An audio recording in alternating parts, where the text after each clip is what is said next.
Imagine walking into a supermarket where every single item on the shelves looks exactly the same.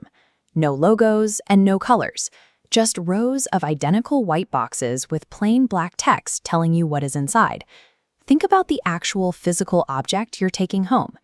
In business, this is the core of everything, the actual product itself. Every other decision a company makes starts with this one physical thing. But as a shopper in this white box supermarket, you immediately run into a problem. Without any visual clues, you have absolutely no way to tell which box of cereal tastes better, which one is cheaper, or which one uses higher quality ingredients. While a product is the actual physical thing you take home, a product completely stripped of its identity cannot survive on the shelf. It becomes completely invisible sitting next to its rivals. Now, picture that same drab supermarket suddenly exploding into color. The plain boxes are replaced by bright logos, unique packaging designs, and catchy slogans. When a business works to create a specific name, look, and feeling for that item, they are building a brand. It's a way of planting a unique identity directly into your mind. Businesses do this so that their items are instantly recognizable. The goal is to make sure their specific box of cereal or pair of shoes catches your eye before competitors do. Take a look at this photograph of two athletic shoes. Those three distinct stripes communicate a specific identity to you. Even without seeing the company name, you know exactly who made them and what kind of quality to expect. That is the real magic here. It takes a generic physical object, like a piece of leather stitched to a rubber sole, and gives it a recognizable personality that people actually want to wear. Building that personality offers some massive advantages to a business, starting with customer loyalty.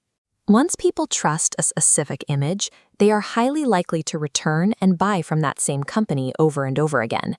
This shows how loyalty creates a product family. You start by buying a trusted smartphone. Liking the name, you soon buy the matching headphones, smartwatch, and laptop. Trusting one item creates a purchasing ecosystem. That deep level of trust also allows a business to use premium pricing. This means they can charge a significantly higher price than what it actually costs to manufacture the standard physical item. You see this heavily with luxury items. A Rolls-Royce or a Gucci bag costs a tremendous amount of money, and buyers gladly pay those prices because the image attached to the product makes them feel it is worth it. A strong image gives a business a major edge. It justifies those higher prices and builds a highly profitable ecosystem of repeat buyers. But it is important to remember only for expensive luxury items. Creating a trusted name is equally crucial for promoting cheaper products and budget services. Look at this budget hotel room. The customer isn't paying for five-star luxury, but recognizing the brand guarantees a baseline of reliable cleanliness and comfort. Of course, when a business successfully figures out what customers want, whether that is luxury or budget, other companies will inevitably try to copy them. You can see this in action in this grocery store aisle. Supermarkets often create their own value products, placing them right on the same shelves to directly compete with the established names you already know. They even mimic the packaging. If the market-leading cola uses a bright red can, the supermarket's cheaper version will often use a very similar red design to catch your eye and suggest it tastes the same. Whether it promises a high-end lifestyle or an affordable alternative, a brand is a clear promise to the consumer about exactly what they are getting for their money. Achieving that level of recognition comes with some downsides. The biggest hurdle is the incredibly high advertising cost required to build that reputation in the first place.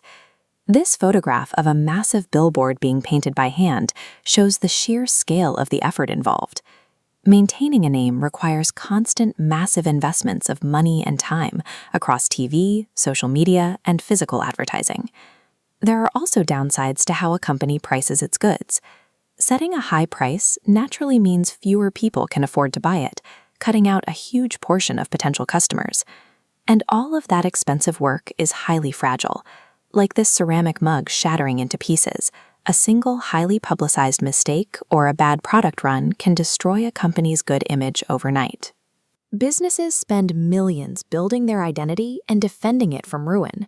It is a massive, high-risk financial commitment, but competing without one is almost impossible. So let's tie this all together. The product is the physical item itself, But the brand is the personality that makes you want to buy it. When a company gets it right, the rewards are immense. They build a fiercely loyal customer base and gain the ability to charge a higher price for their goods.